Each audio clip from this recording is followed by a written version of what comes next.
Danica's POV. What? Napabalikwas mula sa kanyang kinaupuan si Danica nang mapagtanto ko nung ibig sabihin ng ama. You want me to marry this guy? Aniyang tinignan mula ulo hanggang paa ang lalaking noon lamang niya nakita sa tanang buhay niya. In fairness, gwapong lalaki, matipuno ang pangatawan, matangkad at may pagka-chinito. Mistula itong isang bida sa mga Korean novelang kinahihiligan niya. Pero sa pormahan nito alam niyang hindi ito straight. 100% sure siya may tinatago tong lansa sa katawan, lalo pa nang mahuli niyang inirapan siya nito at pinagtaasan ng isang kilay. Parehim siyang napangiti. Siya pa ba? Matalas ang pang-amoy niya pagdating sa mga ganitong bagay. Dad, this is crazy. Naiiling na sabi ko. Yeah, this is crazy. Mamamatay muna ako bago pakasalan ng babaeng yan, no? Tili naman ng lalaki sa kanya at saka tumayo. Waring mag-walk out na pero mabilis na harang ng daddy niya. Hindi ka makakaalis dito hanggat hindi ka nagpapakalalaki. Matigas ang tonong bulyaw dito ng kanyang ama. Napabalik sa kinupuan ng binata pero nakairap sa kanya. Hindi niya alam kung sino bang babaeng to. Mas lalong hindi niya naiintindihan kung anong ibig mangyari ng daddy niya. Di pa naman siguro nauubos ang lalaki dito sa mundo para sa pilitan siya ipakasal dito ng kanyang ama.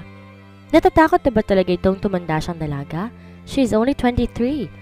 Bakit pa parang minamadali naman siyang masyado ng daddy niya na makapag-asawa? At saka ano bang akala nito sa kasal? Hindi ba siya dapat na nagdedesisyon at pumipili ng mapapangasawa niya at hindi ang daddy niya? Liha, makinig ka.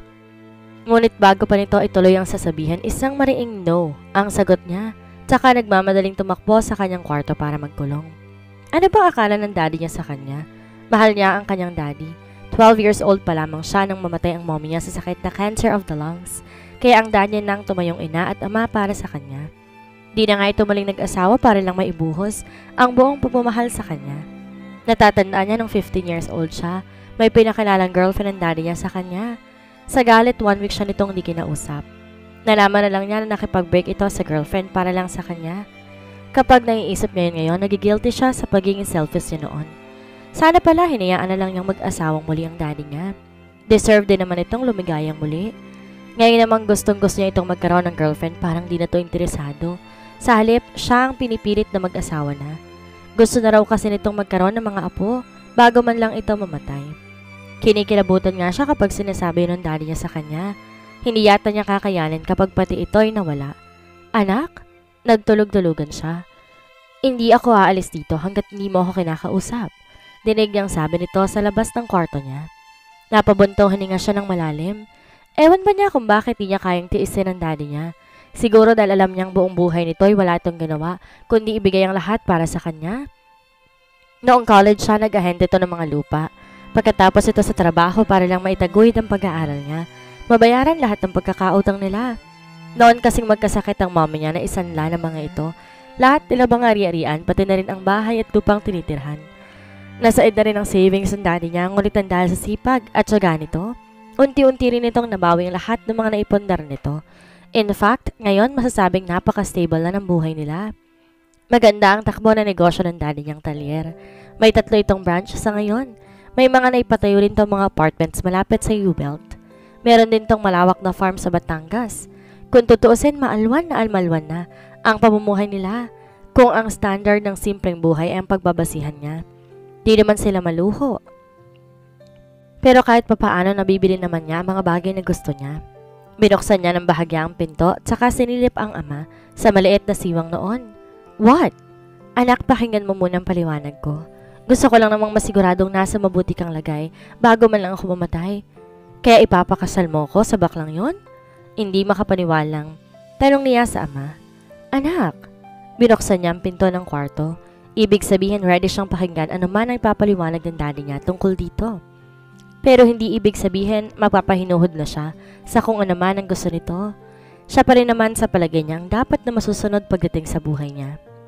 Alejandro's POV. Ipinarada ni Alejandro ang kanyang motor sa tapat ng shop ng girlfriend na si Alicia. Hanggang ngayon ayaw pa rin siya nitong kausapin dahil nahuli siya nitong nakikipag-flirt sa isang babaeng nakilala niya online. But God knows, mahal na mahal niya si Alicia. Aminado naman siya may pagka-chick boy siya pero wala siyang ibang babaeng sineryoso kundi si Alicia. Yung mga flings niya, katuwaan lang. Dinampot niya ang binili niyang bouquet ng mga rosas mula sa likuran ng kanyang motor, tsaka pumasok sa boutique shop ng kasintahan. Napasimangot kagad to pagkakita sa kanya. Love? Panimula niya. Tumikhim siya. Hindi niya alam kung paano magpapaliwanag. Sorry na. Alam mo naman di ako seryoso sa babaeng yun. Kita mo naman siyang nakapulupot sa akin, hindi ako. Pagdadahilan niya. So kaya sinunggaban mo? Nanlilisik ang mga matang sabi nito sa kanya. Love naman. Alam mo namang ikaw lang babae sa buhay ko. Aniyang punong-puno ng paglalambing. Ngunit parang wala sa mood ng araw na yon si Alicia. Hindi tumalab ang charm niya. Go away! Singhal ito sa kanya.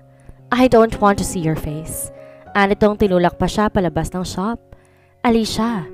Napabuntong hininga siya ng malalim at napakamot na lang sa ulo. Pasakay na siya ng motor nang tumunog ang kanyang cellphone. Ang kakambal niyang si Adam ang nasa kabilang linya. Hello Alejandro, I need your help.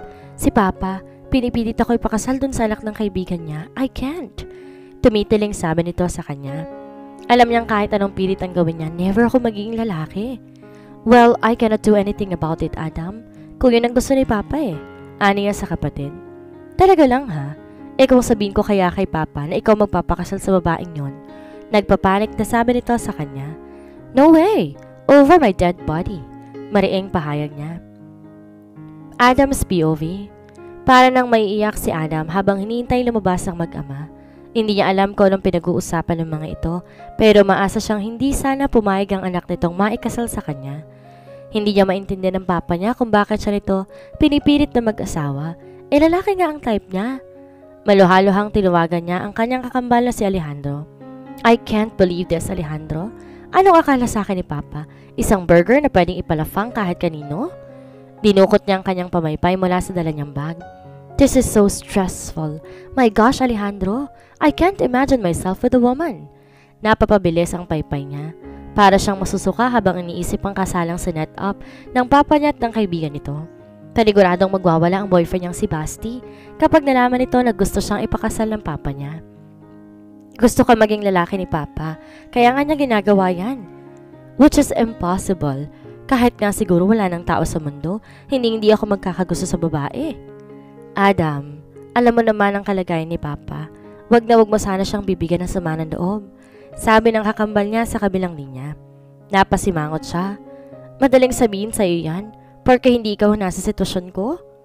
Sorry na lang, brother dear. Kasi kung ako naman ang pipilitin ni Papa, okay lang naman sa akin. After all, kapirasang papel lang naman yan. Di naman ibig sabihin yan, kailangan maging loyal ka na sa mapapangasawa mo. Ang mahalaga, sundin mong gusto ni Papa. Talaga lang ha?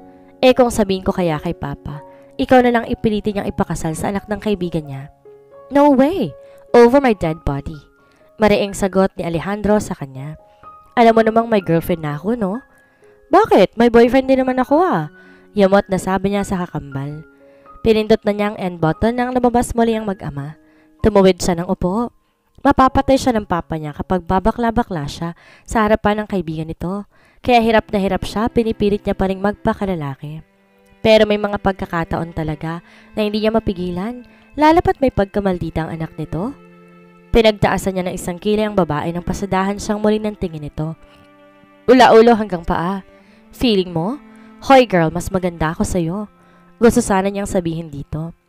Anong oras ba darating ang papa mo para mapag-usapan namin tungkol sa kasal ninyo ng unika iha ko? Tanong ng kaibigan ng papa niya na napag-alaman niyang Simon ang pangalan. On the way na po siya, Tito Simon? Pamacho ang tinig na sagot niya, sabay irap sa anak nito nang maling magsalubong ang kanilang mga paningin. Diyos ko, sarap at ahita ng makapal nitong kilay eh. Pumilantek ang kanyang mga daliri. Gustong gusto niyang sabunutan ng babae. Kung di lang nila kaharap ang tatay nito. Gosh, kung inaakala mong matitikman mong alindog ko, you're wrong. Mamamatay muna ako bago ko pakasal sa'yo, no? Sa kabilang banda, umamin ka na, alam ko maladsa ka. Sita ni Danica kay Adam nang sila na lamang dalawa ang naiwan sa salas. Habang ang daddy niyatang father ni Adam busy sa pag-iinuman sa may wine bar malapit sa kanilang kusina. Inirapan siya ni Adam. Alam mo na pala, bakit pumayag ka pa rin pakasal sa akin? May magagawa pa ba ako kung iyakan ako ng daddy ko? Ikaw ang dapat umurong sa kasal eh. Bakit ako? Dapat ikaw no? Taas ang kilay na sabi nito sa kanya. Ikaw ang babae kaya dapat ikaw magdesisyon sa buhay mo. Gusto mong atakin sa puso ang daddy ko? Siya na lang meron ako kaya mas gugustuhin ko pang pagtiisan ka. Kesa naman may mangyari masama sa daddy. Muli niyang naalalang naging usapan nila kanina. 2 beses pa lang niyang nakitang umiyak ang daddy niya. Nung mamatay ang mommy at saka kanina nag-usap sila ng heart to heart. Kaya kahit tutol ang kalooban niya, napapayag na rin siya nito. Handa niyang isakripisyo ang kanyang kalayaan mapagbigyan lang ang kanyang pinakamamahal na ama. Wow ha, ikaw pa ito magtitiis sa akin? Uy, baka gusto mong humanap sa salamin. Tsaka hindi ka ba tinuruan ng nanay mo na mag-ahit ng kilay? May pagkamalditang tanong nito sa kanya. 12 years old pa lang ako nang mamatay sa cancer ang nanay ko. Oh, I'm sorry. Biglang lumambot ang mukha nito. But God, I really cannot marry you for obvious reason. Sa kabilang banda, di ba katulog si Adam ng gabing yon? Tinawagan niya ang kasintahang si Basti. Hindi siya makakapayag na makasal sa babaeng yon. Hindi siya papayag na kontrolin ng papa niyang buhay niya. Hello, Basti? Yes, sweetie? May naorinigan siyang malakas sa tugtugan sa background nito. Asan ka? Nakikipag-party ka na naman ba? Sweetie, nagkatawaan lang kami ng barkada. Napatawag ka. Magtana na tayo, sweetie. Ilayo mo ako dito sa bahay. Kailangan ko makatakas kay Papa at sa babaeng yun. Alfredo's POV. I'm so sorry, Papa, but I cannot marry someone I don't love. Alam mo naman, umpisa pa lang kung ano talagang pagkatao ko, hindi ba? Kung kinakaya mo isang kagaya ko, magpapakalayo-layo na lang ako. Promise. Di ako gagawa ng bagay ni kasisira ng pangalan mo. Someday you will be proud of me. Pero sa ngayon, hayaan niyo na lang muna ako sa buhay na gusto ko. I'm really sorry. I love you. Mahal na mahal ko kayo ni Mama at ni Alejandro. Nagtangis ang mabagang ni Alfredo. Sa lahat ng ayaw niya ay ang napapahiya siya. Hindi siya maaring sumira sa kanyang naipangako. Mahalaga para sa kanya ang word of honor, lalo na para sa kapatiran. Kailangan matuloy ang pag-iisang dibdib ng mga anak nila ng kaibigan niyang si Simon.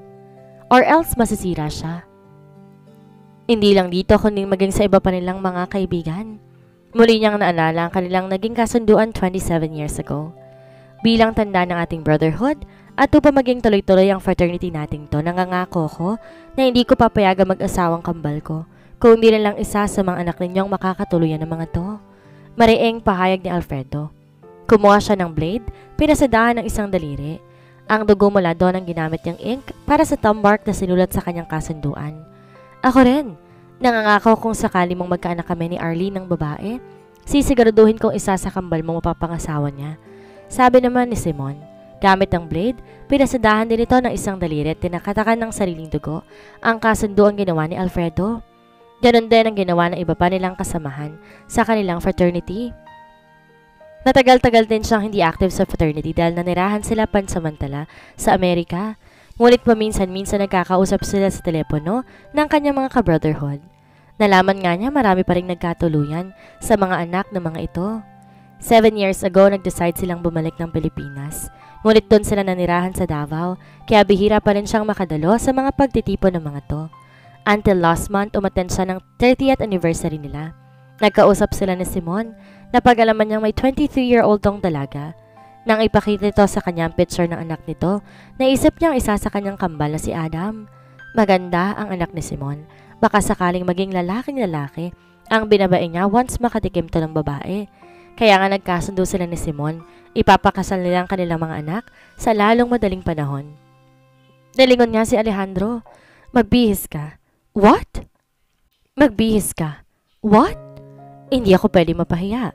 Since naglayas ang kapatid mo, kailangan ikaw pumalit sa kanya bilang room. Pa, are you serious?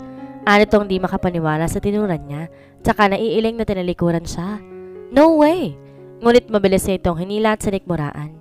Pa, ano tong nagulat sa ginawa niya? Ito ang unang beses niyang nakapanakit ng anak. Maski nung umamin si Adam sa tunay nitong pagkatao, never niya itong sinaktan. Although isang linggo rin yata siyang gabi-gabi nagiinom. Hirap na hirap siyang tanggapin ang kalagayan nito. Isa rin yan sa dahilan kung ba't ito ang pinili niyang ipakasal sa anak ng kaibigan niya. Pero naisahan siya ni Adam. Hindi niya papayagang masira ang reputasyon niya. Sa ayaw at sa gusto ni Alejandro, kailangan itong sumunod sa kanya. Kahit bugbugin mo pa ako pa, hindi ako magpapakasal sa babaeng na hindi ko pa nga nakikita kahit kailan. Besides, my girlfriend ako pa. At alam niyo naman kung gaano ko kamahal si Alicia. Sabi nito habang sapo ang sikmura. I'm sorry pa. Magpapakasal ka sa kanya? O tatanggalin ko kayo ni Adam ng mana? What? Di makapaniwalang bulalas nito. You decide. Kibit balikat na sabi niya pa rito. Alam niya, hindi nito maiising mapunta lahat sa anak niya, sa labas, ang lahat ng kanyang mga ari-arian. He knows him too well, kaya ngayon ang ginamit niyang pananakot para mapasunod niya ito sa gusto niya. Alejandro's POV. Peste?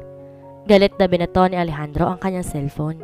Hinanap niya na sa lahat ng mga kaibigan nito si Adam, ngunit ni isa'y walang makapagsabi kung nasaan ito. Naka-off din ang phone nito pati na rin ang lahat ng social media accounts ito. Mapapatay talaga niya ito. Naka-off din ang phone. Kapag nagkita sila, hindi siya makapaniwala na siya ang malalagay sa alanganin dahil sa ginawa nitong paglayas. Kilala niya ang ama at alam niyang hindi ito nagbibiro. Hindi niya papayagang mapunta sa stepbrother niya lahat ng para sa kanila ni Adam. Hindi niya papayagang mangyari yon. Hindi dahil sa mukhang pera siya, kundi dahil hindi niya binigyan ng satisfaction ang gahaman niyang half-brother at ang social climber nitong ina. Pero kilala niya ang papa niya. Alang-alang sa pinaglalaban, tototohanin nito ang banta kahit na para sa kanya isa yung kalokohan.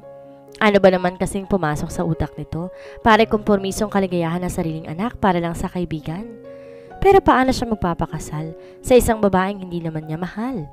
Never pa niya ito nakilala kahit na minsan. Pagkatapos ito, sa isang iglap magiging asawa na niya? Napatiimbagang siya na maisip ang half-brother niya. Panigurado siyang tuwang-tuwa ito kapag inalisan silang magkapatid ng mana at hindi niya bibigyan ng satisfaction na mag-inang yon na mangyayari ang noon pa gustong mangyari ng mga to.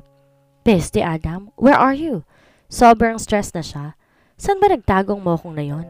Alejandro, dinig niyang sigaw ng papa niya. Nakabihis ka na ba? Naghihintay na sina kumpadre. Nandoon na raw sa bahay nila yung judge na magkakasal sa inyo. Bilisan mo na't baka malate pa tayo. Pumasok sa kwarto niya ang kanyang mama. Bilisan mo na't nahahaybad ng papa mo. Ma! Waling humihingi ng saklolong sabi niya sa ina. Pagbigyan mo na lang papa mo na. Kesa naman mapunta sa kabit niyang lahat yung mana. Malumanin na sabi ng ina niya sa kanya. Danica's POV.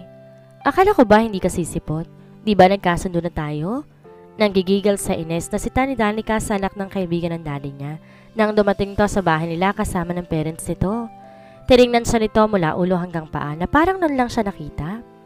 Dapat ikaw tong naglayas para hindi na matuloy itong kasal. Pasuplado nitong sagot sa kanya. Ba, aastig-astig ka pa dyan. Kala mo naman totoo? Angil na litot sa kanilingon ng kanyang daddy. Naabala sa pag-iestima sa parents ito at sa judge na magkakasal sa kanila. Uy, malansang paminta. Huwag mo akong tinatarayan dyan ha. Baka kala ng papa mo magkakaroon ng milagro, oras na matabihan kita. Excuse me, mamamatay na muna ako bago mo ako matabihan. Pumapayag akong pakasal sa'yo dahil ayokong sumama ang loob ni daddy. Pero sa papel lang tayo mag-asawa? Bakit? Kala mo ba saseryosohin ko to? Para sabihin ko sa'yo, wala ka pa sakaling kiga ng girlfriend ko. Girlfriend ka dyan? Natatawang sabi niya dito. Pwede ba kapag tayong dalawa lang nakakarinig, magpakatotoo ka? Gustong-gusto niya na itong kutusan. Bakit ba nag-feeling macho pa to ngayon? Ano bang drama nito? Pero in fairness, bagay dito ang ganitong pormahan. Ang astig na dating nito, sa suot itong black na t-shirt at simpleng maong lamang. At ngayon lang niya napansin, may dragon tattoo pa pala ito sa braso. As if naman, kinakalalaki nito yun. Pero kung di lang ito paminta, pihadong maraming babae magkakagusto dito. Chinito, kissable lips, matangkad ang isang to. Wala itong bibigay sa best friend niyang si Rod. Pero imposible. Sa gwapo niya ni Rod, pihadong laglag pang ibaba ang mokong na to doon. Magkaiba ang kagapuhan sa lalaking to at ang best friend niyang si Rod. Bilugan ng malalaking mata ni Rod.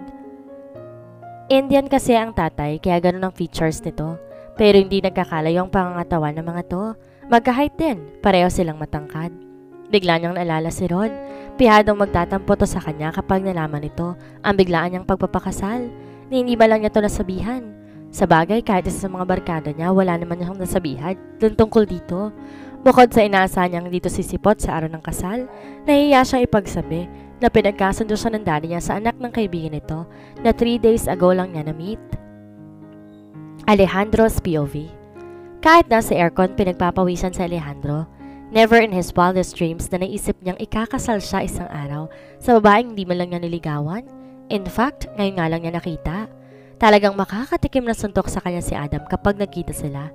Gosh, ni wala to sa kalingkingan ni Alicia, ang babaeng to. Ano bang height ng bubit na to? 5'2"? 5'3"? Wala siyang ideya, basta hindi siya mahilig sa maliliit. He is 6 feet tall. Parang awkward ka date ng maliit dahil palagi na lang tong nakatingala sa kanya. Hindi pa yata siya nagka-girlfriend na kasing height nito. Tsaka ano ba namang forma nito? Daig pa nitong manang na may dalang Bible kung makaporma. Sigurado siyang pinagtatawanan to ni Alicia sa bihis nito. Bukod sa fashion model, fashion designer din si Alicia kaya naman napakaganda nitong manamit. Pagkatapos sa babae ito lang siya ipapakasal ng papa niya. Hindi ganito kababa ang standards niya. Gusto niyang tumakbo palabas ng bahay na yun, pero kapag naiisip niya si River napapa-atras siya.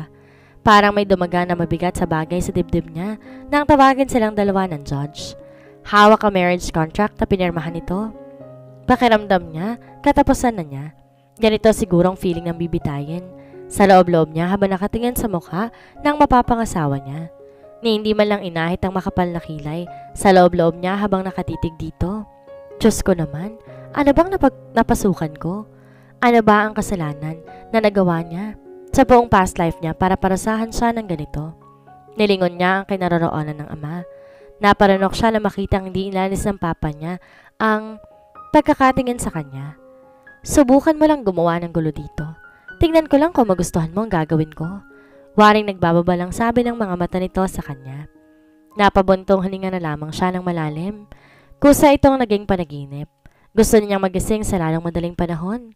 Sa kabilang banda, mag-asawa na ho kami? Parang may iyak na tanong ni Danica sa judge nung i-anunsyo nitong pwede na siyang hagka ng kanyang groom. Nilingon niya ang kanyang dading masayang-masaya para sa kanya. Ginagawa ko to para sa kaligayahan mo, Dad. Pero Diyos ko, Lord. Di ko alam paano pakikisamahan ng isang to. Bakit naman yung kaligayahan niyo katumbas ng kamatayan ko? Napahikbi siya nang ma-realize ang lahat ng sinakripisyo niya para lang mapagbigyan niya ang request ng ama. Bakit ba kasi nagpatangi siya sa iyak nito? Oo, mag-asawa na kayo. Nakangiting sabi ng judge na napag-alaman niya, kasamahan din sa fraternity ng daddy niya. Iho, you may now kiss your wife. No way! Halos sabay nilang sagot ng kanyang napangasawa. Iniisip pa lang niyang makikipaghagkan siya dito nang ingilabot na siya. At malamang ganon din naman to sa kanya dahil alam naman niya, hindi babae ang hanap nito. Ganyan-ganyan din ang anak ko noon. Anito sa kanila. By force ring pinakasal ang anak ninyo? Hindi ho ba bawal yon? Hindi ko kayo pinilit. Kusa ninyong pinirmahan ng marriage contract ninyo. Naka-video lahat ng mga kaganapan. Walang nakatutok na baril sa inyo. Hindi nanganib ang buhay ninyo kaya't sa mata ng batas, wala akong nilalabag na kahit na ano. Paliwanag dito sa kanila. At yung anak ko, very grateful siya na ginawa ko yon. Ngayon masayang-masaya na silang mag-asawa. For sure, ganun din ang mangyayari sa inyo. I don't think so. Sagot na lalaki, saka yamot na tumingin sa kanya. Hindi ako may in love sa kanya. Namilog ang mata niya. Ba? Bakit feeling mo naman may in love ako sa'yo? Uy, pareho lang tayo ng pinagdadaanan dito, no? Mataray na sabi niya rito. Kung makaasta to, parang ginusto niya ang nangyayaring ito sa kanila. Ko, ganyan-ganyan din ang sinabi ng anak ko sa akin noon. Pero ayun, nakakatatlo na silang anak ngayon. Anang judge sa kanilang dalawa. Kinilabutan si Danica at saka humaba ang uso. Iba naman po kasi ang case ng anak ninyo at ng groom niya sa case namin ng isang to.